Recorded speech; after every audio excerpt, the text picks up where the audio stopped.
আসসালামু আলাইকুম ওরহমতুল্লাহি ওবরাকাতুহ। বিসমিল্লাহ আলহামদুলিল্লাহ ওসলাতু আসসালামু আলা রসুলিল্লাহ ওয়ালা আলিহি ওয়া আসহাবিহি আজমাইন, আম্মা বাদ। প্রিয় দর্শক শ্রোতা, আশা করছি আপনারা সকলেই ভালো আছেন। আমরাও আল্লাহ তাআলার মেহরবানিতে ভালো আছি আলহামদুলিল্লাহ। সপ্তাহের অন্যান্য দিনের মতো আজও আমরা শুরু করছি বেকম্যানস বিস্কিটস নিবেদিত ইসলামী জীবন বিধানের আজকের পর্ব। আপনাদের সঙ্গে আমি আব্দুল কাহার রয়েছি। আজ আমরা একটি গুরুত্বপূর্ণ বিষয়ে আলোচনা করতে চাই, আলোচনা শুনতে চাই, আপনাদেরকে শোনাতে চাই। আর সেটি হচ্ছে সফরের আদব, সফরের পূর্বে করণীয়, সফর চলাকালীন সময় এবং যখন সফর থেকে ফিরবো কিংবা সেই ভ্রমণ থেকে ফিরবো, এই ফেরাকালীন সময়ে, এই যাওয়ার আগে এবং সফরে থাকা অবস্থায় এবং তার পরবর্তী সময়ে কোন কোন সুন্নাহগুলো রয়েছে, কোন কোন বিষয়গুলো রয়েছে, সেগুলো আমরা জানবার চেষ্টা করবো ইনশাআল্লাহ তাআলা। সফর অনেকেই করতে হয়, কখনো জীবিকার তাগিদে, কখনো চিকিৎসার জন্য, কখনো ইবাদতের জন্য। কিন্তু এই সফর অবস্থায়ও যে আসলে আমাদের ইবাদতের মধ্যে কোন কোন বিষয়গুলো আমাদের জানা দরকার, সেই বিষয়গুলো আলোচনার মধ্যে আমরা নিয়ে আসবো ইনশাআল্লাহ তাআলা। আপনিও চাইলে আমাদের সাথে আয়োজনে যুক্ত হতে পারবেন। আমরা স্ক্রিনে দেখানো নম্বরে ফোন কলের মাধ্যমে আপনারা আমাদের সাথে যুক্ত হতে পারবেন ইনশাআল্লাহ তাআলা। আমরা যে বিষয়ে কথা বলবো, সফরের আদব, এই বিষয়ে কথা বলবার জন্য আমন্ত্রণ জানিয়েছি ঐতিহ্যবাহী তামিল মিল্লাত কামিল মাদ্রাসা সম্মানিত মুফাসসির শেখ আবুল কাশেম গাজীকে। আসসালামু আলাইকুম রহমতুল্লাহ। ওয়ালাইকুম আসসালাম রহমতুল্লাহি ওবরাকাতুহ। আহলান সাহলান মারহাবা। শেখ কেমন আছেন? আলহামদুলিল্লাহ ভালো আছি, আপনি ভালো আছেন? আলহামদুলিল্লাহ, আল্লাহ রাব্বুল আলামিন ভালো রেখেছেন। আমরা যে বিষয়টি আপনার থেকে শুনতে চাই সেটি হচ্ছে সফর কিংবা ভ্রমণ। যিনি সফর করেন তিনি হচ্ছে মুসাফির। এই মুসাফির সময়কালীনে যে সকল ইবাদত আছে সেগুলো আমরা কীভাবে করব, তো আপনি যদি আমাদেরকে আদবগুলো শুরু করেন, আমরা পাটে পাটে আলোচনা করবো ইনশাআল্লাহ তাআলা। অত্যন্ত গুরুত্বপূর্ণ, আমাদের জীবন ঘনিষ্ঠ, অর্থাৎ আমরা সফরে কেউ না কেউ কখনো কখনো যেই থাকি, কাছে দূরে বিভিন্ন ধরনের সফর। তো সফর কাকে বলে? কোরআন মাজিদে এটা বলা হয়েছে, হাদিস শরীফে বলা হয়েছে। সফর হচ্ছে আল্লাহ তাআলা কোরআন মাজিদে বলছেন, লা জুনাহা আলাইকুম আন তাকসুরু মিনাস সালাত, এই যে দারাবতুম ফিল আরদে, যখন তোমরা জমিনে ভ্রমণ করো তখন তোমরা নামাজ কসর করতে পারো। তো সফর কতটুকু? ওলামায়ে কেরাম যেটা বলে থাকেন যে 48 মাইল বা 77 কিলোমিটার দূরের পথযাত্রায় কেউ যদি রওনা করে, সে তার বাড়ি এলাকা থেকে এলাকা ছাড়ার পরে তার সফর শুরু হলো। আর পথে তিনি সফরে আছেন, মুসাফির আছেন। কারো কারো বক্তব্যতে এমনটি শোনা যায় যে সফর পরিমাণ দূরত্ব হলেই সেটি সফর, সেটির জন্য কোনো মাইল নির্ধারিত নয়। আসলে এই বক্তব্যটি সেটা হচ্ছে যে আমরা যেটা বলছি 48 মাইল বা 77 কিলোমিটার, ওলামায়ে কেরামের মোটামুটি এইটার উপরেই সবার একমত। তবে সফরের জন্য নির্দিষ্ট সময় মানে দূরত্ব যে নাই, সেটা অথেন্টিক ডকুমেন্ট দ্বারা প্রমাণিত হয় নাই যে এতটুকু দূরত্ব হলে হবে। এই জন্য এটা তারা বলছেন যে একটা সফর হলেই হলো। যেমন আমি ঢাকার এক প্রান্ত থেকে আর এক প্রান্ত গেলাম, এটাকে সফর বলবে না। সুতরাং যেটাকে সফর বলা হয় সেটা বললেও ভুল হয় না। তো এরকম সফরে রওনা করলে নিজের এলাকা ছাড়ার পরে তিনি মুসাফির, এবং সেই ক্ষেত্রে তিনি 4 রাকাত বিশিষ্ট যে নামাজ, সে নামাজ 2 রাকাত পড়বেন, জোহর, আসর, এশা। আর সফরে সুন্নাত না পড়া সুন্নাত, তবে ফজরের সুন্নাত পড়বেন, গুরুত্বপূর্ণ যে এটা পড়বেন। অনুরূপভাবে রোজা সম্পর্কে আল্লাহ বলেছেন, ওয়ালাল্লাযীনা ইউতীকুনাহু ফিদিয়াতুন তাআমু মিসকিন ফামান কানা মিনকুম মারিদান আও আলা সাফার। কেউ যদি সফরে থাকে তাহলে সেই রোজা, রমজান মাসের ফরজ রোজা পরে থাকতে পারেন। তো সফরের এই ধরনের সুযোগ সুবিধা রয়েছে। আবার যেই টার্গেটে আমি যাচ্ছি সেই টার্গেটের এলাকায় যদি আমি পৌঁছে যাই, তখন আমার সফর রহিত হয়ে যাবে যদি আমি সেখানে সুনির্দিষ্ট একটা পরিমাণ না থাকে। অর্থাৎ সেটাকে কেউ বলছেন 15 দিন, আর কোনো কোনো হাদিসে সেটা 19 দিনের কথা আছে। তো 15 দিন বা 19 দিনের যদি কেউ নিয়ত করে যে আমি এই সময়ের কম, যদি কেউ থাকে, এই সময়ের কম থাকলে তিনি মুসাফির অবস্থায় থাকবেন, নামাজ কসর পড়বেন। আর যদি বেশি থাকেন তাহলে তিনি ওইখানে পৌঁছার পরে তিনি সফরের কসর নামাজ পড়বেন না। অনুরূপভাবে আমাদের হজের যে 6 দিন, 8 তারিখ থেকে 13 তারিখ পর্যন্ত জিলহজ মাসের, এই 6 দিন হলো হজের কার্যক্রম। এই সময় হাজি সাহেব হজের স্পটগুলোতে থাকবেন, মিনা, আরাফা, মুজদালেফা, মিনা। এই 6 দিনের মধ্যে তিনি নামাজ কসর পড়বেন, এটা হজের প্যাকেজ। এবং সেই ক্ষেত্রে বিশেষ নামাজও আছে, যে 9 তারিখ আরাফার ময়দানে তিনি জোহরের ওক্তে আসর পড়বেন, জোহর আসর একত্রে। আর মুজদালেফায় গিয়ে তিনি মাগরিব এসে একত্রে পড়বেন।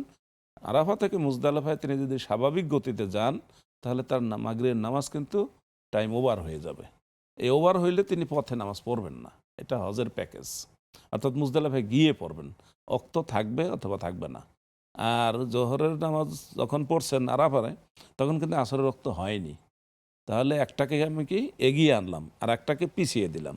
এটাকে আরবিতে বলা হয় তাকদিম তাখির। এটাও সফরের এবং হজের সফরের একটা প্যাকেজ।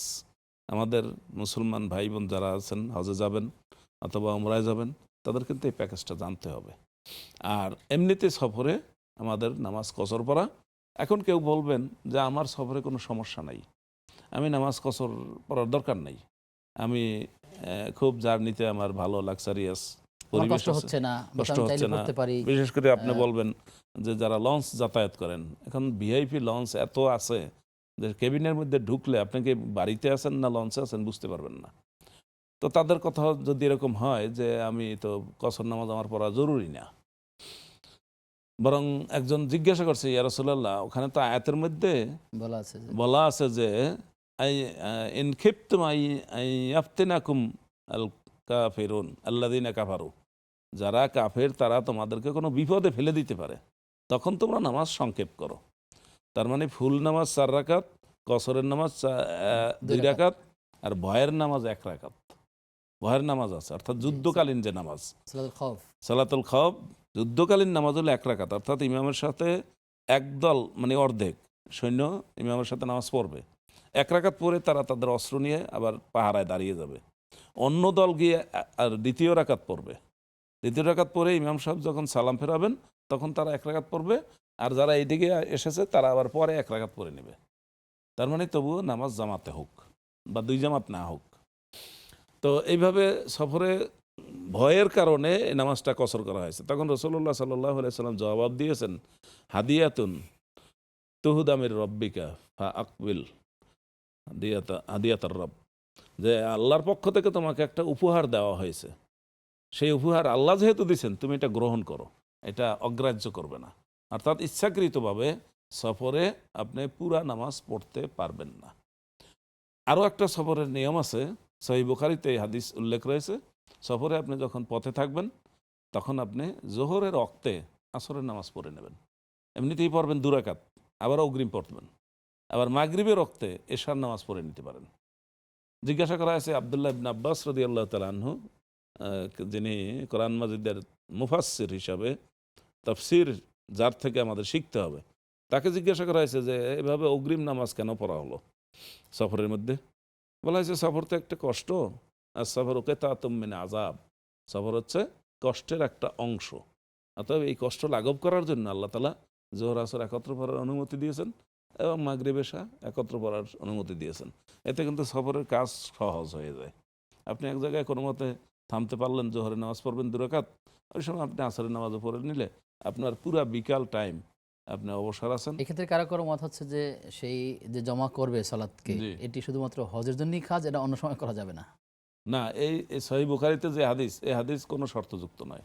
রাসূলুল্লাহ সাল্লাল্লাহু আলাইহি ওয়াসাল্লাম সফরে জোহর আসর একত্রে পড়েছেন, মাগরিব এশা একত্র পড়েছেন, এখানে হজের কোনো উল্লেখ নেই। এটা কেউ হয়তো অন্য কোনো হাদিস দ্বারা বলতে পারেন।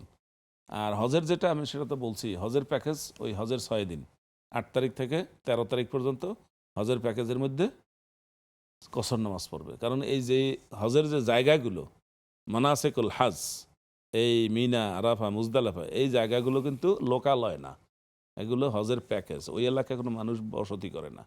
এবং আরাফার মসজিদ, মুজদালিফার মসজিদ, মিনার যে মসজিদে খাইফ, এই মসজিদে শুধু হজের সময় এই লোকেরা নামাজ পড়ে, অন্য সময় এই মসজিদগুলো আজান একামত কোনো কিছুই হয় না। তো এগুলো সফরের স্পট। জি, শুকরিয়া। সফরে বের হওয়ার আগে মূলত কোন দোয়া পড়া উচিত বা কোনো ক্ষেত্রে যদি? হ্যাঁ, অত্যন্ত গুরুত্বপূর্ণ কথা বলছেন। সফরে বের হওয়া এবং সফরে বের হওয়ার আগে সাথীও তালাশ করতে হয়। যে উতলুবিল জার কাবলাদ্দার আর রফিক কাবলাত তরিক, একটা প্রবাদ বাক্য আছে যে আপনি যখন ঘর তুলবেন তখন আপনি প্রতিবেশী দেখেন কার বাড়ির কাছে আপনি ঘর তুলতেছেন, আর যখন তরিক রাস্তায় নামবেন তখন রফিক বন্ধু খোঁজেন। রাসূলুল্লাহ সাল্লাল্লাহু আলাইহি ওয়াসাল্লাম বলেছেন সফরে যখন একজন লোক রওনা করে শয়তান, যখন 2 জন লোক রওনা করে তখন রাসূলুল্লাহ সাল্লাল্লাহু আলাইহি ওয়াসাল্লাম বলছেন শয়তানান, এক শয়তান 2 শয়তান। যখন 3 জন লোক একত্র হয়ে সফরে রওনা করে রাসূলুল্লাহ সাল্লাল্লাহু আলাইহি ওয়াসাল্লাম বলছেন হাজা আর রাকবু, এটা সফরের যাত্রী দল হয়েছে। কারণ এখানে সুবিধা অসুবিধার ব্যাপার আছে। আপনি যদি একা সফরে রওনা করেন, আপনার পথে এমন কিছু কাজ আছে যেখানে আপনি একা কিছু করতে পারতেছেন না। আপনি আপনার লাগেজটা রেখে আপনি একটু বাথরুমে যেতে পারছেন না। আপনি লাগেজটা রেখে রেখে আপনি টিকিটের লাইনে যেতে পারতেছেন না। একটা সমস্যা। যদি ২ জন যান তাহলে আপনি লাগেজের কাছে একজন থাকলেন, টিকিট আনতে একজন গেলেন। কিন্তু টিকিট আনতে যিনি গিয়েছেন তিনি যদি যেকোনো কারণে আটকে যান, তাকে খোঁজ নিবে কিভাবে? এখন যদি তৃতীয় একজন লোক থাকে, সে কিন্তু ২ পক্ষে দুতিয়ালি করতে পারে। এজন্য রাসূলুল্লাহ সাল্লাল্লাহু আলাইহি ওয়াসাল্লাম বলছেন ৩ জন হইলে সফরের দলটা খুব কমপ্লিট হয়। এজন্য আপনি দেখবেন আমাদের পুলিশ যে পাহারা দেয়, টহল দেয়, সেখানে কিন্তু ৩ এর কম পুলিশ নেই। সব জায়গায় কমপক্ষে ৩ জন। ৩ জনের কম পুলিশ নেই। হাদিস থেকে এটা শেখা হয়েছে সম্ভবত। যাই হোক, তো সফর আপনি বলছেন সফরে দোয়ার কথা বলছি। দোয়ার যে বিষয়গুলো, সফরে দোয়ার এমনি তো ঘর থেকে নামার সময় তো দোয়া বলতে হবে। জি। আল্লাহুম্মা ইন্নী আউযু বিকা আন আদিল্লা আও উদাল্লা আও আজহাল্লা আও জাল্লা আও আজলিমা আও উজলিমা আও আজহালা আও ইউজহালা। এরপরও সফরের আরো দোয়া আছে। সফরের দোয়া, সফরে যখন নামবেন তখন বিসমিল্লাহ তাওয়াক্কালতু আলাল্লাহ লা হাওলা ওয়ালা কুওয়াতা ইল্লা বিল্লাহ। তারপর ৩ বার আল্লাহু আকবার, আল্লাহু আকবার, আল্লাহু আকবার, আল্লাহু আকবার। তারপর যখন তিনি যানবাহনে উঠবেন, সেটা পথের নদীপথে না, অন্যান্য যানবাহনে উঠবেন, তখন বলবেন সুবহানাল্লাযী সাখখারা লানা হাযা মা কুন্না লাহু মুকরিনিন ওয়া ইন্না ইলা রাব্বিনা লামুনকালিবুন। এরপর সফরে নামার আগে যে দোয়া পড়বেন, আল্লাহর কাছে বলবেন আল্লাহুম্মা আল্লাহুম্মা হাওবিন আলাইনা হাযা সাফার। এইভাবে করে দোয়ার মধ্যে অনেকগুলো কথা আছে যে আল্লাহ, আমি সফরে নামছি, আপনি আমাদের জন্য এই সফরটা কল্যাণকর করুন, বিত্তাকওয়া আল বির, তাকওয়া এবং ভালো কাজের দ্বারা পরিপূর্ণ করে দেন, এবং সফরটা আমাদেরকে সহজ করে দেন, এর পথের দূরত্বটা আমাদের জন্য কমিয়ে দেন। আমাদের বাড়িতে আল্লাহ আপনি খলিফা, আমাদের প্রতিনিধি থাকেন, আর সফরে আপনি আমার আস-সাহিবু ফিস সাফর আল খলিফাতু ফিল আল। আপনি আমাদের বাড়িতে আমাদের প্রতিনিধি হিসেবে বাড়ি পাহারার সিকিউরিটিটা আপনার কাছে আমরা তুলে দিলাম, আর সফরে আপনি আমাদের সাথী থাকবেন এবং এই সফরটা আমাদের জন্য কল্যাণকর করবেন। খুব সুন্দর সুন্দর কথা রাসূলুল্লাহ সাল্লাল্লাহু আলাইহি ওয়াসাল্লাম সফরের জন্য বলেছেন। বিশেষ করে যখন আপনি আরব দেশের বিমানে উঠবেন, জি। তখন এই দোয়াগুলো সব মানে অনেক সময় পর্যন্ত তারা এই দোয়াগুলো পড়তে থাকে। খুব সুন্দর অর্থবোধক দোয়া। সেই দোয়াগুলো পড়েই সফরে নামা উচিত। জি, শুকরিয়া আপনাকে। সফরে যাওয়ার ক্ষেত্রে কোনো নিয়তের প্রয়োজন আছে কিনা? যেমন ওমরাতে যাওয়া কিংবা হজে যাওয়া, এ সকল ক্ষেত্রে নিয়ত করতে হবে কিনা? হ্যাঁ, হজ ওমরার জন্য সফরে তো ওই হজ এবং ওমরার মধ্যে যে নিয়ত আছে, সেই নিয়তের মধ্যে বলা আছে যে আল্লাহ, আমার জন্য এই হজ বা এই ওমরা আমার জন্য সহজ করে দেন, এই সফরটা আমাকে সাফল্যমণ্ডিত করেন, এটা যেন আমি যেন আমার সব কাজগুলো ঠিক মতো করতে পারি। অর্থাৎ নিয়ত হলো মনের ইচ্ছা, রাদাতুল কলবে অকাসদুহু। তো যে কোনো কাজেই একটা সহি নিয়ত থাকতে হয়, একটা প্ল্যান থাকতে হয়, এবং সেটার জন্য প্রস্তুতি থাকতে হয় যে আমি কিভাবে সফরটা করব, আমার প্রস্তুতি কেমন, এখানে কি কি দরকার আছে, আমার পাথেও জাদ ও রাহেলা, হ্যাঁ, অতাজাওয়াদু ফাইন্না খায়রা জাদ তাকওয়া। যে তুমি সফরে যখন যাবে তখন তোমার পাথেও নাও, খাবার দাবার, পোশাক আশাক যা যা লাগবে। তবে সফরে এরকম না হয় যে হাদিস শরীফে উল্লেখ আছে যে বিশেষ করে একটা দেশের কথা বলা হয়েছে যে ইয়ামানের লোকেরা হজের উদ্দেশ্যে বাড়ি থেকে রওনা করে আসতো, কিন্তু তাদের খাবারও থাকতো না, পোশাক আশাক যা দরকার তাও থাকতো না। পরে মক্কায় চলে আসার পরে এখন মানুষের কাছে হাত পাতা। এটা হাদিসে কোরআনে উল্লেখ রয়েছে, হাদিসে তাফসিরে আসছে যে এই এই এই লোকেদের মতো এরকম না করে। তো আমি সফরের সময় ইয়ামানের লোক দেখার পর আমার এটা মনে আসছে যে তাদের কথা তো হাদিসে উল্লেখ আছে, কোরআনে উল্লেখ আছে, তাজাওয়াদু ফাইন্না খায়রা জাদিত তাকওয়া, এই আয়াতের তাফসিরে উল্লেখ আছে যে তারা এরকম আল্লাহ ভরসা বলে নেমে যেত। এটি আসলে করা উচিত হবে না। আসলে করা উচিত না, কারণ আপনি সফরে যাবেন, গিয়ে মানুষের কাছে হাত পাতবেন, মানুষের কাছে কোনো কিছু চাওয়া তো সাধারণত সামর্থ্য নিয়ে সফরগুলো শুরু করা উচিত। সামর্থ্য নিয়েই সফরে বের হবেন। আপনার কাছে আসবো বিরতির পর ইনশাআল্লাহ তাআলা। জি।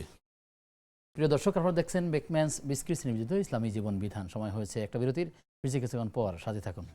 বিরতির পরে সবাইকে আবারও আমন্ত্রণ জানাচ্ছি নেক্সাস টেলিভিশনের প্রতিদিনকার আয়োজন বেকম্যানস বিস্কিটস নিবেদিত ইসলামী জীবন বিধানের আজকের পর্বে। আপনাদের সঙ্গে আমি আব্দুল কাহার রয়েছি। আমার সঙ্গে অতিথি রয়েছেন শেখ আবুল কাশেম গাজী। মোহতারাম, আমরা যে বিষয়ে আপনার থেকে আলোচনা শুনছিলাম সফরের কথা, সফরে যাওয়ার আগে কার থেকে, পরিবারের মধ্যে থেকে কার থেকে অনুমতি নিতে হবে, এরকম কোনো বিষয় আছে কি? ইসলামের যে বিধিবিধান, সেই বিধিবিধানে কোনো ব্যক্তি নিজে স্বাধীন না, সে কারো না কারো অধীনে থাকতে হবে, অর্থাৎ প্রত্যেকের ওলি থাকতে হবে, গার্ডিয়ান থাকতে হবে। যেমন মা, তার বিবাহ হবে, ছেলে বড়, কারণ মায়ের গার্ডিয়ান ছেলে, গার্ডিয়ান মুক্ত থাকা যাবে না। যেমন কেউ মারা গেল, তার গার্ডিয়ান কে? রাষ্ট্র। রাষ্ট্র যদি গার্ডিয়ানশিপ না নেয় তাহলে বিচার বিভাগের পর কে? মহল্লার ইমাম, মহল্লার ইমামের পর কে? তার কাছের লোক, অর্থাৎ তার জানাজার ইমামতি করবে কে? এটা ধারাবাহিকভাবে মাসালাটা কিন্তু এরকম। সুতরাং কোনো লোক গার্ডিয়ান মুক্ত থাকবেন না। তিনি যদি সংসারের কর্তা ব্যক্তি হন, তাহলে তিনি যাওয়ার পরে যে থাকবে দায়িত্বে, তার কাছ থেকে তিনি সব কিছু ওকে করে যাবেন। অর্থাৎ তিনি কোথায় যাচ্ছেন, কদিনের জন্য যাচ্ছেন, ইনশাআল্লাহ কবে ফিরবেন সেটা বলে যাবেন, এতদিনে এই সংসারটা কিভাবে চলবে সেটা ব্যবস্থা করে যাবেন। যেমন হজের সফরে কেউ যদি যান, তার দায়িত্ব হচ্ছে তার সক্ষমতা থাকতে হবে। সেই সক্ষমতা হল নিজের শারীরিক সক্ষমতা এবং পথের সক্ষমতা, নিজের খাওয়া খরচ ইত্যাদি, যা দরা হেলা, আর তার পরিবার যে রয়ে গেছেন তাদের ফিরে আসা পর্যন্ত তাদের থাকা খাওয়ার ব্যবস্থাটা তাকে করে যেতে হবে।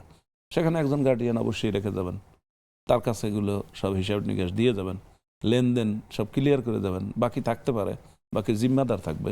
যেমন আমি চলে গেলাম, আমার ছেলে আমার জিম্মাদার থাকবে, আমার স্ত্রী আমার জিম্মাদার থাকবে। সেভাবে এখানে কাউকে না কাউকে রেখে যেতে হবে। আর সফরে যখন নামবেন, 3 জন যদি নামেন একসাথে, সফরের একটা দল, সেখানে একজন আমির নির্ধারণ করে নিতে হবে।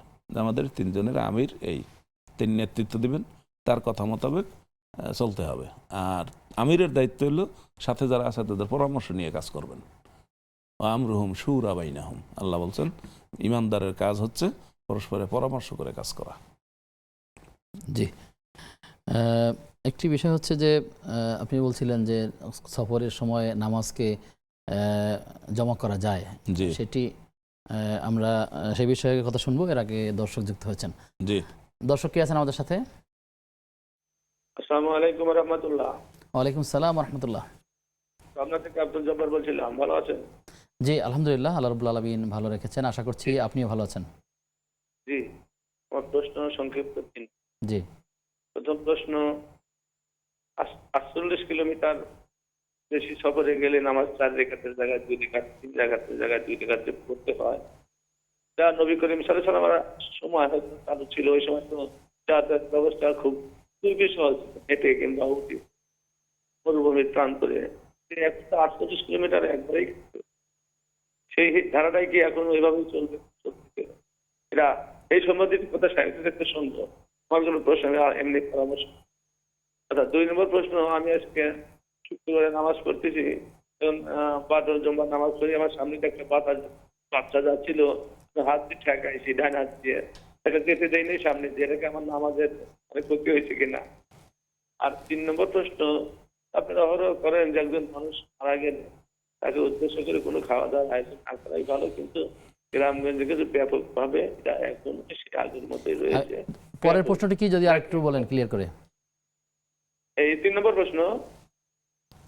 জি, যে 3 নম্বর প্রশ্ন, যে আপনারা যে বলেন মাঝে মাঝে যে কেউ মারা গেলে তাকে উদ্দেশ্য করে খাওয়া দাওয়ার আয়োজন নির্দিষ্ট, সেটা আপনারা আলেমানরা বলেন, কিন্তু গ্রাম এলাকায় এটা সেই প্রশ্ন, এটাকে ফরজ মনে করে যে করতেই হবে, চলছে বা চলতেইছে। এই ব্যাপারে আসসালামু আলাইকুম। জি, প্রিয় দর্শক আপনি আমাদের সাথে থাকুন। আমরা দুটো প্রশ্ন খুব ভালোভাবে বুঝতে পেরেছি, আমরা সেই বিষয়টি ডিসকাস করছি ইনশাআল্লাহ তাআলা। আমাদের ভাই যেটি আসলে আমরা এর আগেও আলোচনা করেছিলাম, তিনি 48 মাইলের বিষয়ে প্রশ্ন তুলেছেন। আসলে সেই সময়ের বিষয় এখন কিলোমিটার কিংবা আসলে মূলত ওই বিষয়টি আরো ক্লিয়ার হতে যাচ্ছেন। সেটা আমরা বলছি যে সাধারণত 3 পরসখ জি একটা দূরত্ব বলা হয়েছে। তো একদিনে একজন মানুষ সকালবেলা যদি হাঁটা শুরু করে এবং জোহরের শেষোক্তে গিয়ে যদি তিনি থামেন, যখন জোহরের নামাজ আসর নামাজ একত্র পড়তে পারেন, তাহলে সাধারণত ধরা হয় আগের দিনের হিসাবে 16 মাইল তিনি হাঁটতে পারেন। 348। আর সেই 48 মাইল এখন কিলোমিটার হিসাব করলে 77 কিলোমিটার। এইটা সর্বজন স্বীকৃত, কিন্তু অথেন্টিক দলিল এরকম নাই। ওলামায়ে কেরাম এটা স্বীকৃতি দিয়েছেন যে এটাকে সফর বলা হয়। জি, বুঝতে পেরেছি। সুতরাং আমরা এটাই বলছি। দর্শক আছেন, প্রিয় দর্শক কি আছেন আমাদের সাথে? আসসালামু আলাইকুম। ওয়ালাইকুম আসসালাম ওয়া রাহমাতুল্লাহ। আমি চট্টগ্রাম থেকে আমিনা বলছি। জি, আমার 2টা প্রশ্ন। প্রথম প্রশ্ন, যখন আমরা তাহাজ্জুদ পড়ি, তো একটা সূরা দিয়ে পড়লে তখন তো বিসমিল্লাহ বলতে হয়। আর আমরা যদি অনেকগুলো সূরা দিয়ে পড়ি তাহলে কি বারবার বিসমিল্লাহ বলতে হবে? আচ্ছা, ঠিক আছে। আর দ্বিতীয় প্রশ্ন, এখন মনে করেন এই যে ইয়া নামাজ নামাজ না একটা, আচ্ছা আহ, জি, আপনি গুছিয়ে ছোট করে বলেন। জি, আমরা বুঝতে পারিনি। আপনি হয়তো আপনার কখনো আবার সংযোগ পেলে জি আপনি আবারও ট্রাই করতে থাকুন ইনশাআল্লাহ তাআলা। জি, মোহতারাম, আমাদের ভাই যেটি বললেন যে তিনি জুমার সালাতের সময় সুন্নত পড়াকালীন সময় এমনটি হয়তো ঘটেছে যে তিনি যখন সুন্নত পড়ছেন তার সামনে দিয়ে কেউ একজন হেঁটে গেছেন, তিনি হাত দিয়ে তাকে বাধা দেওয়ার চেষ্টা করেছেন তার সামনে দিয়ে যাওয়ার সময়। জি, তো এই যে এখানে সোতরার বিধান বা কতটুকু সামনে দিয়ে যেতে পারবে, আবার অনেক সময় দেখা যায় দীর্ঘ সময় দাঁড়িয়ে থাকে, মানুষের অনেক কষ্ট হয়, হয়তো কিছু বলতে পারছে না, জি, জি। আসলে সঠিক মশলাটা কি? আবার কেউ কেউ আছে এমন জায়গায় যে দরজায় এসে নামাজ শুরু করে, জি, অন্য মানুষ বের হবে তারপর বের হইতে পারছে না। হ্যাঁ। নতুন নামাজি পুরান পিছনে কেউ নামাজি, আছে কিনা ওটা খেয়াল না করে তিনি আসলে নতুন নামাজি পুরাতন নামাজি এরকম নির্বিশেষে এরকম হয়। হ্যাঁ, আমরা সোত্রার বিষয়টা পরিষ্কার করি। জি, হারাম শরীফের চত্বরে যেখানে তওয়াফ করা হয় সেখানে কোনো সোত্রার বিষয় নাই। যেখানে তওয়াফ করা হয় হারাম শরীফের, এখানে সোত্রা লাগবে না, নামাজের সামনে দিয়েও যাওয়া যাবে। আচ্ছা, এর বাইরে দুনিয়ার যে কোনো জায়গায়, মদিনায় হোক আর যে আমরা যেখানে আছি সেখানে হোক, সেখানে সোত্রা মানে আড়াল থাকতে হবে। যদিও আমাদের দেশে আড়াল বলতে একটা লাঠি বা একটা কাঠি ব্যবহার করা হয়, মূলত এটা না। আমি অনুরোধ করব আমাদের দর্শক শ্রোতাদেরকে, তারা যেন মক্কা মদিনায় যে সোত্রা ব্যবহার করে সেটা দেখবেন। সেটা হলে কি, যেমন একটা স্ট্যান্ডের উপরে একটা বোর্ড থাকবে, সেটা ছোট হোক, 1 হাত 1 হাত হোক, অথবা 1 ফুট 1.5 ফুট হোক, এটা থাকবে, এটা স্ট্যান্ড থাকবে, এটা এখানে সামনে থাকবে। এটা হলো সোত্রা। সোত্রা মানে আড়াল, সাতারা ইয়াস্তরু, যেমন আপনারা দিকে আমি আড়াল করলাম। আর আমাদের দেশে যে একটা কাঠি লাঠি, এটা তো আড়াল হচ্ছে না, এটা সোত্রার মাপে হয় নাই, ওটা সর্বনিম্ন মাপ, এটা সঠিক না। তার মানে হচ্ছে সেখানে একটু একটু কাঠ চওড়া করে অবশ্যই, একটু লম্বা যেমন আমি আপনাকে বলছি তো যে 1 ফুট ফাঁস আর 1.5 ফুট উঁচু, উচ্চতা। এরকম দুইটা স্ট্যান্ডের উপরে এটা থাকবে এবং এইটা নামাজের সামনে থাকবে। আপনি মক্কায় বিভিন্ন আশেপাশের মসজিদে দেখবেন এরকম ছত্রাগুলো তৈরি করা আছে, এবং আমি এই ধরনের ছত্রা আমার মসজিদেও একজনে তৈরি করে দিয়েছেন, সেটা সঠিক ছত্রা। ছত্রা কতটুকু? একজন মানুষের নামাজ পড়তে যতটুকু জায়গা লাগে ততটুকু তার নামাজের এরিয়া, অর্থাৎ 1 সিজদা পরিমাণ। এই 1 সিজদা পরিমাণের ভিতর দিয়ে যদি কেউ যায় ডান বাম থেকে, তাহলে তিনি তাকে বাধা দিবেন, হাত দিয়ে ইশারা করবেন বা হাত দিয়ে বাধা দিবেন। যদি তিনি বাধা না মানেন তাহলে তাকে ধাক্কা দিয়ে ফেলে দিবেন, তবুও যেতে দিবেন না। আর সেটা হলো 1 সিজদা পরিমাণ।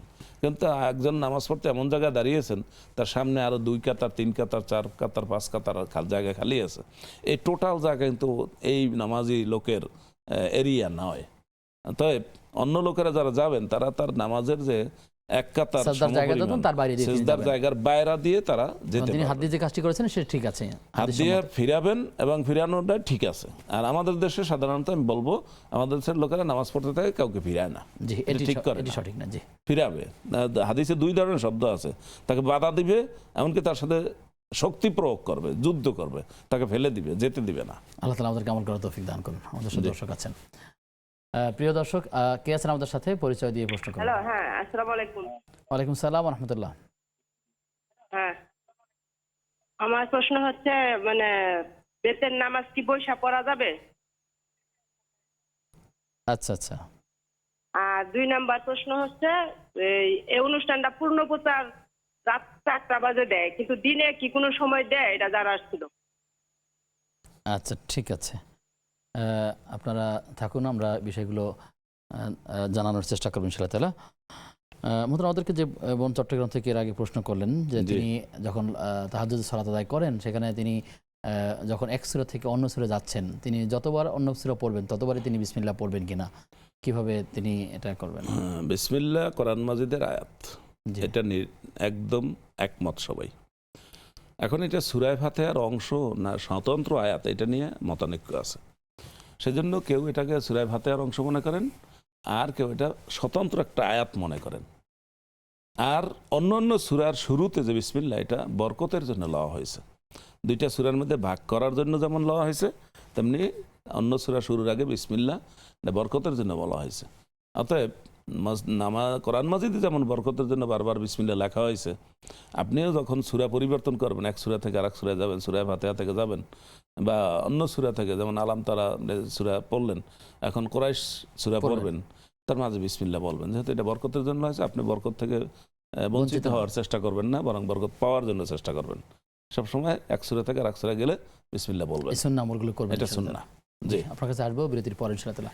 ইনশাআল্লাহ। প্রিয় দর্শক, আপনারা আমাদেরকে একটু জানতে চেয়েছেন যে আসলে আমাদের অনুষ্ঠানটি পূর্ণ প্রচার কখন হয়। আমরা আপনাদেরকে জানিয়ে রাখছি যে সকাল 7টায় এবং রাত 4টায় পূর্ণ প্রচার হয়ে থাকে। আমি আবার বলছি, অনুষ্ঠানটি দিনের 3টে বাজে লাইভ হয়ে থাকে এবং এই লাইভ অনুষ্ঠানটি পূর্ণ প্রচার হয় রাত 4টায় এবং সকাল 7টায়। যারা এখন মিস করবেন, আশা করছি পরবর্তীতে দেখিয়ে নেবেন ইনশাআল্লাহ। প্রিয় দর্শক, আপনারা দেখছেন বেকম্যানস বিস্কিটস নিবেদিত ইসলামী জীবন বিধান। সময় হয়েছে আবার একটা বিরতির। ফিরছি কিছুক্ষণ পর, সাথে থাকুন। বিরতির পরে সবাইকে আবারও আমন্ত্রণ জানাচ্ছি নেক্সাস টেলিভিশনের প্রতিদিনকার আয়োজন বেকম্যানস বিস্কিটস নিবেদিত ইসলামী জীবন বিধানের আজকের পর্বে আমরা আলোচনা করছিলাম সফরের আদব। আমাদের সাথে অতিথি রয়েছেন শেখ আবুল কাশেম গাজী। মাত্র আমাদেরকে প্রশ্ন করেছেন এর আগে যে ভাইরা একটি প্রশ্ন রয়েছে এমন যে মানুষের মৃত্যুর পর যে অনুষ্ঠানটি করা হয়ে থাকে ৪০ দিনে কিংবা কুলখানি বা যে নামিয়ে হোক না কেন, আসলে এটি করার ব্যাপারে শরীয়তের কি নির্দেশনা আছে? অত্যন্ত গুরুত্বপূর্ণ। আমাদের জীবনে আমাদের আত্মীয় স্বজন বিভিন্ন সময় বিভিন্ন জন দুনিয়া ছেড়ে চলে যান, এটা আমাদের জীবনে আসে। রাসূলুল্লাহ সাল্লাল্লাহু আলাইহি ওয়াসাল্লামের সামনেও তার মেয়ে, তার ছেলে, তারা মৃত্যুবরণ করেছেন। তো এই বিষয়ে সহজ কথা হচ্ছে এই, মৃত ব্যক্তির বাড়িতে কোনো খাবার দাবারের আয়োজন করা জায়েজ নেই। কারণ তারা একটা কষ্টে আছে, সে শিশুই মারা যাক আর বৃদ্ধই মারা যাক এবং অসুস্থ মধ্যে না হয় শোক পালন করবে, কিন্তু যদি এটা হয় বছর শেষে 6 মাস পরে, 1 মাস পরে, সেই ক্ষেত্রে আমরা কোনো ধরনের আয়োজনে কি আসলে সুযোগ আছে? জি জি, সেই ক্ষেত্রে আমরা বলবো মুসলমানদের জন্য কোনো দিবস নাই। মৃত্যু দিবস, জন্ম দিবস, বিবাহ দিবস, এই দিবস বলতে মুসলমানদের কিছু নাই। 40 দিনের দিন, 40 দিন, 10 দিন বা 7 দিনের দিন, যে এর ধরনের কোনো দিবস নাই মুসলমানের। 1 বছর পূর্ণ হলে, বছর পূর্তি, 10-25 বছর পূর্তি, এটার দিবস নাই। মুসলমান তার মাতা পিতা ইন্তেকাল করে দুনিয়া ছেড়ে চলে গেছেন, তাদের জন্য তার কি করতে হবে হাদিসে সেটা বলে দিয়েছে, কোরআনে বলে দিয়েছে। তার আত্মীয় স্বজন দুনিয়া ছেড়ে চলে গেছেন, তাদের জন্য কি করতে হবে বলা আছে। সেইখানে দিনক্ষণ নেওয়া যাবে না, দিনক্ষণ নাই। তাদের জন্য দোয়া করতে নিয়ে আসবো আপনার কাছে। জি, প্রিয় দর্শক, কে আছেন আমাদের সাথে? পরিচয় দিয়ে প্রশ্ন করুন। আপনি কোথা থেকে বলছেন? আসসালামু আলাইকুম, আমি সাতক্ষীরা কালীগঞ্জ থেকে বলছি। জি জি, বারাকাল্লাহু ফিকুম।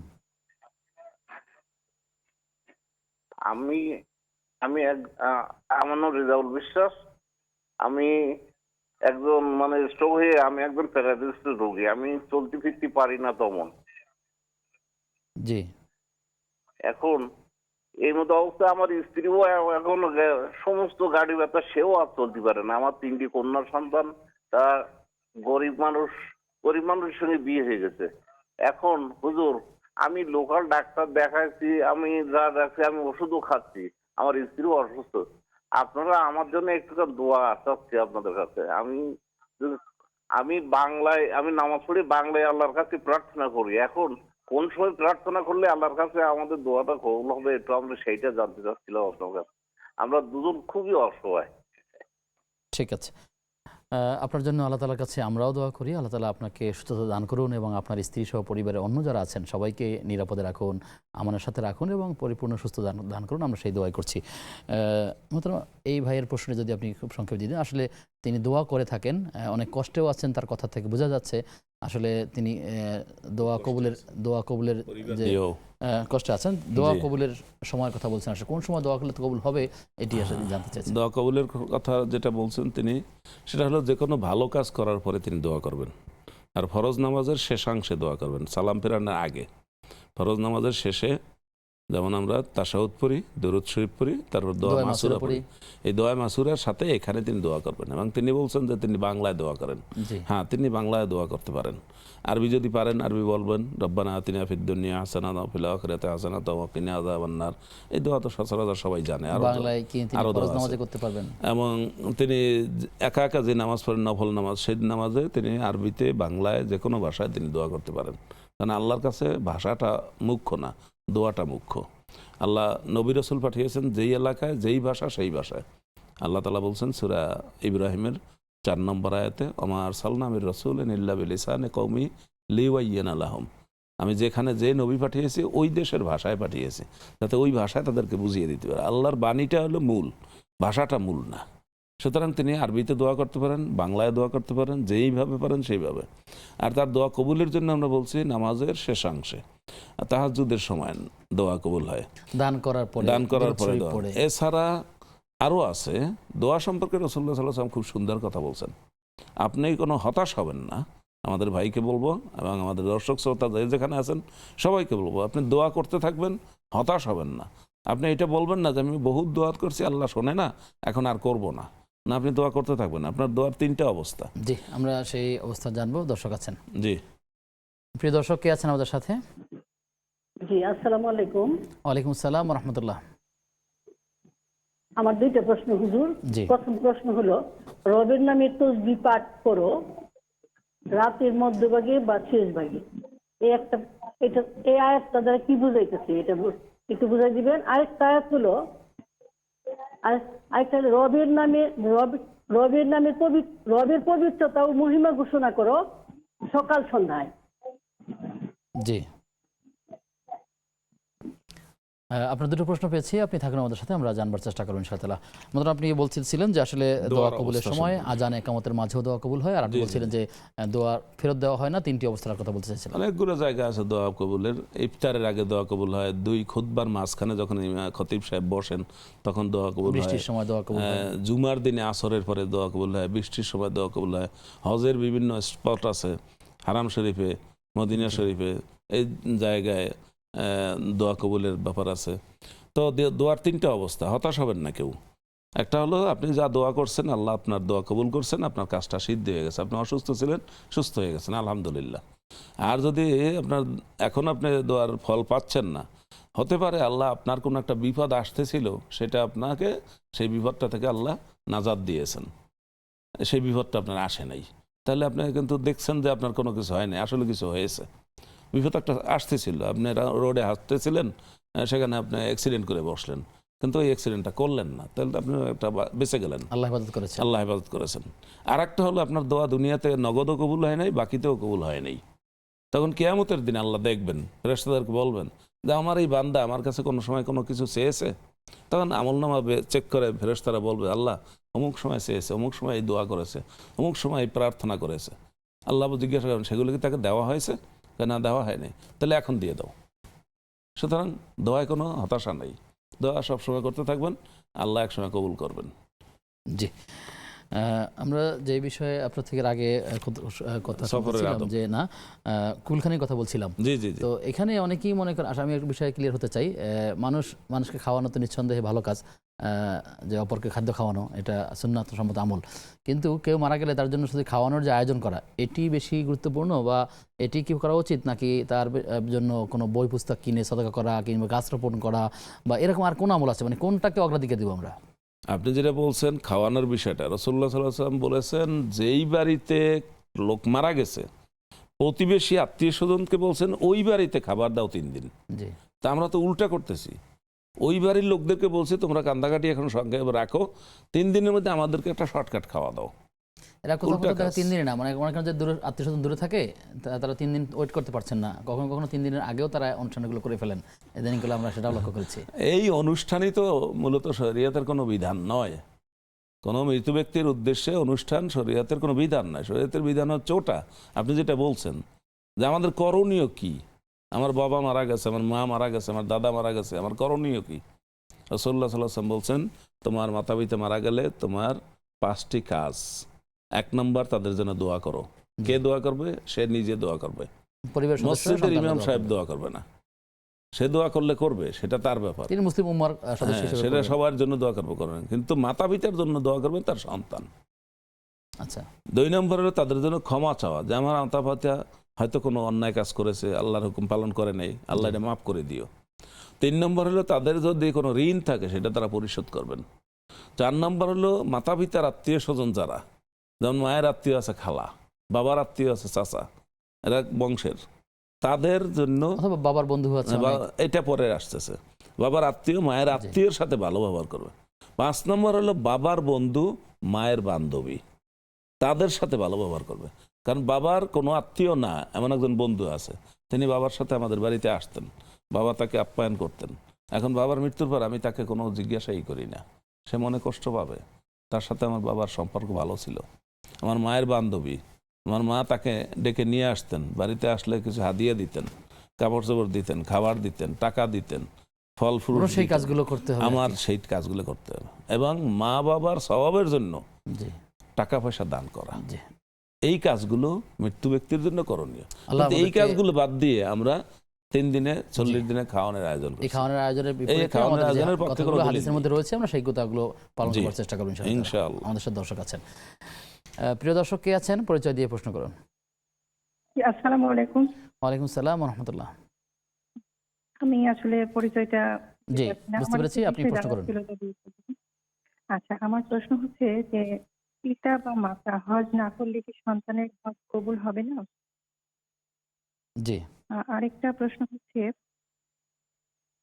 যে সেকেন্ড প্রশ্ন। শাওয়াল মাসে যে রোজাগুলো রাখা হয়, আমাদের মাসে কিছু রোজা মিস হয়ে যায়, ওই রোজাটা কি আমরা আগে করব নাকি ওই রোজাটার পরিমাণ অনেক বেশি হয়ে গেছে, এখন ওটা করতে গেলে দেখা যাবে যে হয়তো বা মাস খুব সংকুলন সওয়ালটি হচ্ছে না। চলে যাবে। জি, হ্যাঁ, সেক্ষেত্রে ওই রোজাটাকে পরে করলে হবে কিনা? শাওয়াল মাসে করলাম আর মাসের রোজাটা পরে করলাম, জি, যে 2-4টা বাকি থাকবে, যে 2-4টা কথা বলছি। বুঝতে পেরেছি। জি, ধন্যবাদ। আপনার প্রশ্নের উত্তর আমরা বিরতির পরে এসে জানবার চেষ্টা করবেন ইনশাআল্লাহ। প্রিয় দর্শক, আপনারা দেখছেন বেকম্যানস বিস্কিটস নিবেদিত ইসলামী জীবন বিধান। সময় হয়েছে সর্বশেষ বিরতির, ফিরছি কিছুক্ষণ পর, সাথে থাকুন। বিরতির পরে সবাইকে আবারও আমন্ত্রণ জানাচ্ছি নেক্সাস টেলিভিশনের প্রতিদিনকার আয়োজন বেকম্যানস বিস্কিটস নিবেদিত ইসলামী জীবন বিধানের আজকের পর্বে। আপনাদের সঙ্গে আমি আব্দুল কাহার রয়েছি, আমার সঙ্গে অতিথি রয়েছেন শেখ আবুল কাশেম গাজী। মোহতারাম আমাদেরকে প্রশ্ন করেছেন আমাদের এক বোন, তিনি বলতেছেন যে বিতরের সালাত বসে বসে আদায় করা যায় আদায় কিনা? করা যাবে কিনা। নামাজের বিধান হচ্ছে যে কোনো নামাজ আপনি দাঁড়িয়ে নামাজ পড়বেন যদি আপনি সক্ষম থাকেন দাঁড়াতে, আর যদি আপনি দাঁড়াতে না পারেন তাহলে আপনি বসে পড়বেন। যদি বসতেও পড়তে না পারে, বসেও পড়তে না পারেন, তাহলে আপনি শুয়ে শুয়ে পড়বেন। শুইবেন কেবলার দিকে পা দিয়ে, চিত হয়ে শুবেন, এভাবে নামাজ পড়বেন। এখন আপনি যদি সুস্থ থাকেন তাহলে বেতের নামাজ বসে পড়তে পারবেন না, আর যদি অসুস্থ থাকেন তাহলে বসে পড়তে পারেন। আর ইচ্ছাকৃত যদি আপনি শক্তি থাকার পরেও আপনি বসে নামাজ পড়েন বেতের অথবা সুন্নাত, তাহলে আপনি অর্ধেক সওয়াব পাবেন। না, এক্ষেত্রে যেটি সাধারণত দেখা যায় সেটি হচ্ছে যে ফরজ নামাজগুলো মানুষ কষ্ট হলেও একটু দাঁড়িয়ে পড়েন অথবা কষ্ট ছাড়াই দাঁড়িয়ে, আর যখন সুন্নাহ কিংবা এরকম অজীব কিংবা এরকম লেভেলের আসে, অর্থাৎ সরাসরি ফরজ না, তখন সেটা মনে হচ্ছে যে একটু বসে বসে পড়েন, কষ্টটা কম হয়, আদায় হলো। এই বিষয়টি যদি আপনি সেটা তিনি যদি অক্ষম হন, যেমন তিনি 80 বৃদ্ধ, 90 বৃদ্ধ, 80 বছর 90 বছর বয়স হয়েছে, তার পক্ষে ফরজ নামাজই দাঁড়ায় বয়সের কারণ ছাড়াও হয়তো নানা কারণে কষ্ট তার শরীরের উপরে হচ্ছে, এরকম হতে পারে। সেটা যদি সহনীয় না হয়, জি, যে তার পক্ষে দাঁড়ানো সম্ভব না হয়, তখন তিনি বসে পড়বেন। অথবা তিনি 1 রাকাত দাঁড়িয়ে পড়ছেন, সক্ষমতা নিয়ে দাঁড়িয়ে পড়ছেন, কিন্তু আর 1 রাকাত আর তিনি পারতেছেন না, বয়সের কারণে, রোগের কারণে এটা হতে পারে, তখন তিনি 1 রাকাত দাঁড়িয়ে পড়েন, পরের রাকাত বসেও পড়তে পারেন, তাতে কোনো অসুবিধা নেই। আচ্ছা, শুকরিয়া। আমাদেরকে একবার প্রশ্ন করেছেন যে তিনি কোরআনুল কারীমের 2টো আয়াতের বাংলা অনুবাদ আমাদেরকে এভাবেই বলেছেন যে রবের নামে তাসবিহ পড়ো দিনে রাতে, আর জায়গায় বলা হয়েছে সকাল সন্ধ্যায়। এই যে রবের নামে তাসবিহ পড়া, এখানে তাসবিহ বলতে আসলে কি বোঝানো হয়েছে? এখানে এই শব্দগুলো যেখানে ব্যবহার করা হয়েছে সেই শব্দগুলো মূলত বিভিন্ন অক্তের নামাজের কথা বলা হয়েছে। যেমন আসাব্বে বেহামদি রব্বিকা কবলা তুলু এ শামসে, তাসবিহ করো তুমি সূর্য উঠার আগে, মানে ফজরের নামাজ, কবলা গুরু বেহা, সূর্য ডোবার আগে নামাজ পড়ো, মানে আসরের নামাজ। এইভাবে করে যেই শব্দগুলো ব্যবহার করেছে এগুলো নামাজের অক্ত সম্পর্কে বলা হয়েছে এবং ফরজ নামাজের সময় ইন্ডিকেট করা হয়েছে। সুতরাং এই তাসবিহর অর্থ সালাত। আচ্ছা, আপনি আমাদেরকে বলবেন যে আমাদের এক বোন তিনি প্রশ্ন করেছেন যে পিতামাতা যদি হজ না করে থাকেন, সন্তান যদি হজ করে থাকেন, তাহলে তার তাদের হজ হবে কিনা? হজ হবে কিনা বা কবুল হবে কিনা? এটা আমাদের দেশে সাধারণত লোকালয়ে মফস্বল গ্রামে লোকেরা বলে থাকে যে মাতা পিতা জীবিত আছেন, তারা হজ করেন নাই, এমত অবস্থায় সন্তানের মক্কা মদিনা হলো মাতা পিতা, তার এখন মক্কা মদিনা যাওয়ার দরকার নেই, তার মক্কা মদিনা হলো মাতা পিতা। আবার এটাও বলে থাকেন যে মাতা পিতা হজ না করলে তার ছেলে মেয়ের হজ হবে না। এগুলো বাজে কথা। হজ ফরজ হওয়ার জন্য শর্ত আছে। আপনার শারীরিক সক্ষমতা লাগবে এবং আর্থিক সক্ষমতা লাগবে, মক্কা যেতে পারতে হবে। এইটা যার সক্ষমতা হবে তার জন্য হজ ফরজ। এটা যদি আমার সক্ষমতা হয় আমার কামাই থেকে, কিন্তু আমার বাবার কামাই নাই, তাহলে আমার বাবার তো হজ ফরজ হবে না, আমার ফরজ হবে। সুতরাং মাতা পিতার সাথে হজের সাথে কোনো সম্পর্ক নাই। মাতা পিতা মক্কা মদিনাও না, মাতা পিতা হজ না করলে ছেলে মেয়ে হজ করতে পারবে না, এটাও শর্ত না, বরং হজ সক্ষমতার সাথে। অনেক সন্তানের নিজের হজ ফরজ, তিনি চিন্তা করেন আমি হজে যাচ্ছি, আমার বাবা মাকে না নিলে এটি কেমনে হয়, সুতরাং ডিলে করছেন, অথবা নিজের টাকা দিয়ে বা বাবাকে পাঠাচ্ছেন, নিজে যাচ্ছেন না। জি, আপনি যেটা বলছেন এটা অহরহ আছে। অর্থাৎ ছেলে হয়তো টাকা কামাইয়ের একটা ভালো সোর্স পেয়েছেন, ভালো ব্যবসা করেন, অথবা বিদেশে গিয়ে, আমাদের দেশের লোকেরা তো অনেকেই বিদেশে গিয়ে ভালো টাকা কামাই করেন। টাকা কামাই করার প্রথমেই তারা ভালো মানুষ মনে হিসাবে তারা প্রথমেই এই কাজটা করেন যে আমার মাতা পিতাকে হজ করাতে হবে, এরপর আমি করব। কিন্তু কামাই করেন যিনি, সম্পদ তার, তাহলে হজ ফরজ হয়েছে কার? তার নিজের। হ্যাঁ, তিনি বিলম্বে করতে পারেন, তার মাতা পিতাকে যদি করেন সেটাও করাতে পারেন, কিন্তু মাতা পিতার জন্য তো হজ ফরজ হয় নাই। হ্যাঁ, আপনি যদি তাদেরকে হজ ফরজ হওয়ার মতো টাকা দিয়ে বলেন আমি আপনাদের টাকা দিয়ে, তাদেরকে নিয়ে যেতে পারলে তো সেটা বেশি ভালো, বেশি ভালো। আর তাদেরকে টাকা দিয়ে যদি আপনি বলেন যে আমি এই টাকা আপনাকে দিয়ে দিলাম, আপনি হজ করবেন, তাহলে এই টাকা পাওয়ার পর মাতা পিতার হজ ফরজ হয়ে গেল। কারণ একটা অক্ষমতা ছিল তার, টাকা পয়সা পাথেও, সেটা তার হয়ে গেল, এখন তার হজ করবেন। কিন্তু এইটার সাথে নিজের হজ না করে মাতা পিতাকে আগে করাতে হবে, এই চিন্তাটা সঠিক না। আমার হজ ফরজ আমাকে আগে করতে হবে, অথবা আমি বিলম্বও করতে পারি, কিন্তু মাতা পিতার হজ এটার সাথে কোনো জড়িত না। জি, শুকরিয়া। আমরা আলোচনা করছিলাম সফরের বিষয়ে। আপনি সফরের অনেকগুলো প্রকারভেদ আছে, যদি আপনি একটি বিষয় বলেন যে সফর অনেক সময় নারীরা সফর করছেন, কিন্তু সেখানে তো মাহরাম থাকছেন না, তো এই বিষয়টি কি সফর, এটা কি বৈধ সফর নাকি অবৈধ সফর বা গুনাহ? যদি সফরটা এরকম হয় যে সফরটা শরীয়তের কোনো বিষয় জড়িত না, তিনি তার নিজেদের প্রয়োজনে, পারিবারিক প্রয়োজনে সফর করছেন, সেক্ষেত্রে রাসূলুল্লাহ সাল্লাল্লাহু আলাইহি ওয়াসাল্লাম বলেছেন লা তুসাফিরু মারআতুন ইল্লা মাআহা জু মাহরাম আও জাউজ, যে কোনো মহিলা এমন সফর, 3 দিনের সফর দূরে যাবেন না যেখানে তার কোনো মাহারাম পুরুষ লোক না থাকবে, আর অথবা তার স্বামী না থাকবে। মাহারাম বলতে যাদের সাথে চিরতরে বিবাহ নিষিদ্ধ। সূরা নিসার 23 নম্বর আয়াতে এখানে মহিলাদের 12টা ক্যাটাগরি বলা হয়েছে, আর সূরা নূরের 31 নম্বর আয়াতে এখানে 12 শ্রেণীর পুরুষের কথা বলা হয়েছে।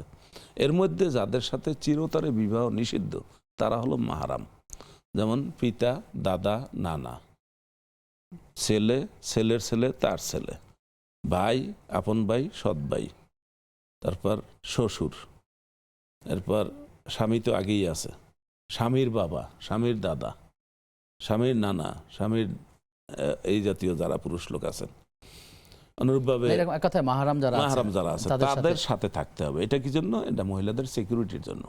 কারণ মহিলাদেরকে আল্লাহ তাআলা যেভাবে সৃষ্টি করেছেন, তারা নিজেদের নিয়ন্ত্রণ নিজেরা, সিকিউরিটি নিজেরা রক্ষা করতে পারেন না, সেজন্য সেই সফরটি শুদ্ধ হবে। অনেক মানুষ সফর করেন এমন যে কোনো একটা মসজিদে বা কোনো একটা মাজারে বা কোনো একটা পুণ্যর জায়গায় সে মনে করা হয় যে এই জায়গায় গেলে আমার অনেক কল্যাণ হবে, সওয়াব হবে, অথবা তিনি নির্বাচনী কাজ শুরু করবেন বা কোনো একটা ভালো কাজ শুরু করবেন, তখন তিনি ওই কাজের জন্য সফর করেন। এটি কি করা যায়? কোনো জায়গায় গেলে, কোনো মাজারে গেলে বা কোনো মসজিদে গেলে, কোথাও গেলাম, আমি চলে আসলাম, আলী ভাই সেখানে কাজ করলাম, এটা হচ্ছে উদ্দেশ্য করে যাওয়া। উদ্দেশ্য করে কোনো মাজারে বা কোনো এই জাতীয় জায়গায় যাওয়া নিষেধ। এগুলো মাজার কেন্দ্রিক যে কাজগুলো উদ্দেশ্য করে যাওয়া যাবে সফরে, উদ্দেশ্য করে যাওয়া যাবে ইল্লা ইলা সালাসাতি মাসাজিদ, 3টা মসজিদ। এই 3 মসজিদে সফরের জন্য যাওয়া যাবে, কারণ এই 3 মসজিদে নামাজ পড়ায় অতিরিক্ত সওয়াব আছে। এছাড়া অন্য কোনো মসজিদকে কেন্দ্র করে সেখানে সফর করা জায়েজ নাই। আর সেই তিনটি জায়গা যদি বলেন। সেই তিনটি হলো, এক নম্বর হলো হারাম শরীফ মক্কাতুল মুকাররমা, 2 নম্বর হলো আল মদিনাতুল মুনাওয়ারা, আর 3 নম্বর হলো আল মসজিদুল আকসা, ফিলিস্তিনের যে মসজিদ। এই তিনটা মসজিদকে কেন্দ্র করে কেউ যদি সফরে যেতে চায় তাহলে তিনি যেতে পারেন। কারণ মসজিদুল হারামে এক নামাজ 1 লক্ষ নামাজের সমান সওয়াব পাবে, আর মসজিদে নববীতে এক নামাজ 1000 নামাজের সমান। যদিও আমাদের দেশে বলা হয় 50,000, এই 50,000-এর হাদিস সহি নয়, 1000। এই হাদিসটা মদিনার মসজিদে নববীতে 2 জায়গায় অন্তত লেখা আছে, মসজিদুন সালাতুন ফি হাজাল মসজিদ, এটা বে আলফে সালাতেন মিম্মা সাওয়াহু ইল্লাল মসজিদ আল হারাম। মসজিদুল হারাম ছাড়া অন্য যে কোনো মসজিদের তুলনায় মসজিদে নববীতে নামাজ পড়া 1000 নামাজের সমান, উত্তম। তো 1000 নামাজ বলা হয়েছে, 50,000 না। আমাদের দেশে কিন্তু লোকেরা সাধারণত 50,000 বলে থাকেন। অনুরূপভাবে মসজিদুল আকসায় সেটার কথা বলা আছে 500 গুণ সওয়াব বেশি হবে। এছাড়া অন্য কোনো তিন মসজিদ ছাড়া অন্য মসজিদ টার্গেট করে সফর করা যাবে না। কিন্তু যদি আমি এমন হয় যে না অমুক মসজিদে যাবো, এই কারণে সেখানে খতিব সাহেব খুব মূল্যবান আলোচনা রাখেন, আমার ইলম দরকার আছে এবং আমার জানার দরকার আছে, গুরুত্বপূর্ণ ওয়াজ করেন বা তাফসির করেন, এটা আমি শুনতে চাই, সেজন্য যাওয়া। সেটা মসজিদের আদবের মধ্যে বলা হয়েছে যে আপনি যেখানে জুমা পড়বেন বা পড়াবেন সেখানে আপনি আগে ভাগে যাবেন। এখন আপনি ওখানে কেন পড়বেন? ওইখানের আলোচনা আপনার উপকারী, আর এইখানের আলোচনা আপনার জন্য উপকারী নয়, বরং ক্ষতির কারণ। যেমন আমাদের অনেক মসজিদেই বিভিন্ন আল্লাহর অলিদের কারামত সম্পর্কে বলা হয়। আল্লাহর অলিদের কারামত সম্পর্কে এমন কথা বলা হয় যে এই কারামতের কোনো সত্যতা নাই। যেমন কেউ কেউ বলেন অমুক ইমাম সাহেব 40 বছর এশার উজু দিয়ে ফজরের নামাজ পড়ছেন। আচ্ছা, এটা কোন কিতাবে আছে? এটি মাধ্যমিক লেভেলের ইসলাম শিক্ষার বইয়ের মধ্যে আছে। এটা নির্ভরযোগ্য কোনো সূত্র কিছু বইয়ের মধ্যে এমন এটা নির্ভরযোগ্য কোনো সূত্র না, এটা যৌক্তিক না। অলে জাসাদিকা আলাইকা হক, অলে জাউজিকা আলাইকা হক। আপনার শরীরের হক আছে, তাকে ঘুম দিতে হবে। আপনার স্ত্রীর হক আছে, তাকে সময় দিতে হবে। এখন আপনি এশার উজু দিয়ে 40 বছর ফজরের নামাজ পড়লেন, আপনি কারো হকই আদায় করলেন না। আবার বলে থাকেন সুন্নাহ পদ্ধতিও না, এবং এটা সুন্নাহ পদ্ধতি না। আবার বলে থাকেন যে 2 রাকাত নামাজে 3 বার কোরআন খতম করেছেন। অসম্ভব ব্যাপার। 7 দিনের কমে কোরআন খতম করতে নিষেধ। 7 দিন, আবার একদম কম হলে তো 3 দিন, একেবারে কম হলে 3 দিন। আর কোরআন কিরকম পড়বেন? বুঝে বুঝে পড়বেন, এটার নাম কোরআন পড়া। শেখ, আপনার মাধ্যমে আমরা অনেকগুলো মাসালা জানলাম সফর সংক্রান্ত। আল্লাহর কাছে দোয়া করি আল্লাহ তাআলা আমাদেরকে সফরের এই মাসালাগুলো আরো গভীরভাবে বা বিশ্লেষণমূলক জানার তৌফিক দান করুন। আমিন। জাযাকাল্লাহ খায়ের। আমিন। বারাকাল্লাহু ফিকুম। প্রিয় দর্শক, এতক্ষণ আপনারা দেখছিলেন বিআরবি দুঃখিত নেক্সট বিকম্যান্স বিস্কিস নিউজ ইসলামী জীবন বিধানের আজকের পর্ব। আপনাদের সঙ্গে আব্দুল কাহার ছিলাম এতক্ষণ। আমাদের সাথে অতিথি ছিলেন শেখ আবুল কাশেম গাজী। আমরা যতগুলো বিষয়ে কথা বলেছি আল্লাহ তাআলার কাছে দোয়া করি আল্লাহ তাআলা আমাদেরকে আমল করবার তৌফিক দান করুন। আজ পর্যন্তই। আগামী অনুষ্ঠান দেখবার আমন্ত্রণ জানিয়ে আজকের মতো বিদায় নিচ্ছি। সে পর্যন্ত আল্লাহ তাআলা আমাদের সবাইকে ভালো রাখুন, সুস্থ রাখুন। আসসালামু আলাইকুম ওয়া রাহমাতুল্লাহি ওয়া বারাকাতুহু।